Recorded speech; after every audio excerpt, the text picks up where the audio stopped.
शेर ड्रामे की अगली किस्त काफ़ी इमोशनल होने वाली है। जैसा कि अब तक आपने देखा कि शाह जमान का जनाजा घर से उठने की देर थी, बदर जमान ने अपने रंग दिखाने शुरू कर दिए हैं। सब घर वालों के सामने तो वो दिखावा कर रहा है कि इसे बहुत दुख है अपने भाई के जाने का, लेकिन अंदर ही अंदर वो कुड़ रहा है कि शेर क्यों नहीं मरा, वो बच गया तो इनका सारा प्लान फेल हो जाएगा।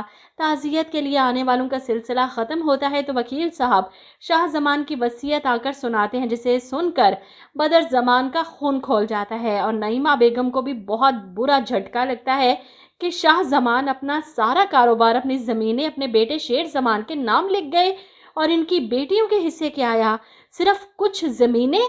वो अपने मरने से पहले तहमीना बेगम को कुछ पेपर्स पकड़ा कर गए थे, शायद वो इनके हिस्से की जायदाद हो, क्योंकि इन्हें अंदाज़ा हो गया था कि नईमा बेगम इनके जाने के बाद तहमीना के साथ बहुत बुरा सलूक रखेंगी।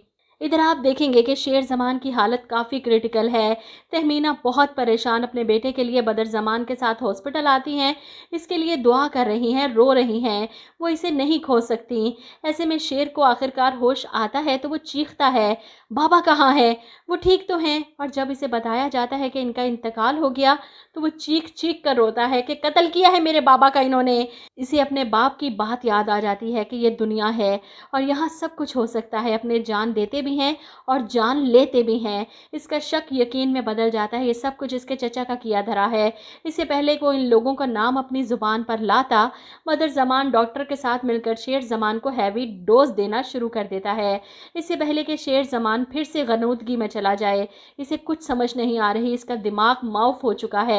ऐसे में सामने रिदा आती है, इसे पुकारती है तो वो इसको ही गर्दन से दबोच लेता है। मेरे बाप को मार दिया, रिदा तड़प कर अपना आप छुड़वाती है, लेकिन शेर जमान को इस वक्त हर एक में अपने बाप का कातिल नजर आ रहा है और इस हैवी डोज ने अपना असर दिखाना शुरू कर दिया। वो गनूदगी में चला जाता है।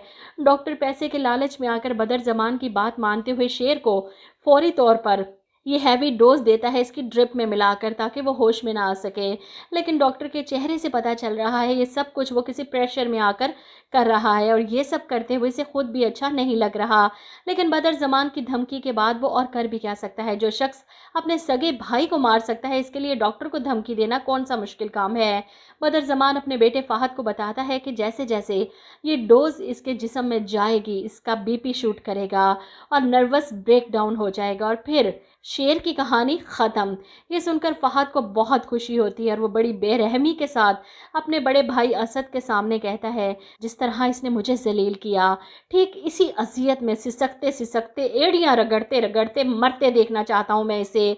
ये लोग शेर जमान के मारने में कामयाब तो नहीं होंगे, क्योंकि इसकी विल पावर इतनी ज़्यादा है कि वो हर तरह के वार को सह जाएगा, लेकिन इसे पागल बनाने में कामयाब ज़रूर हो जाएंगे।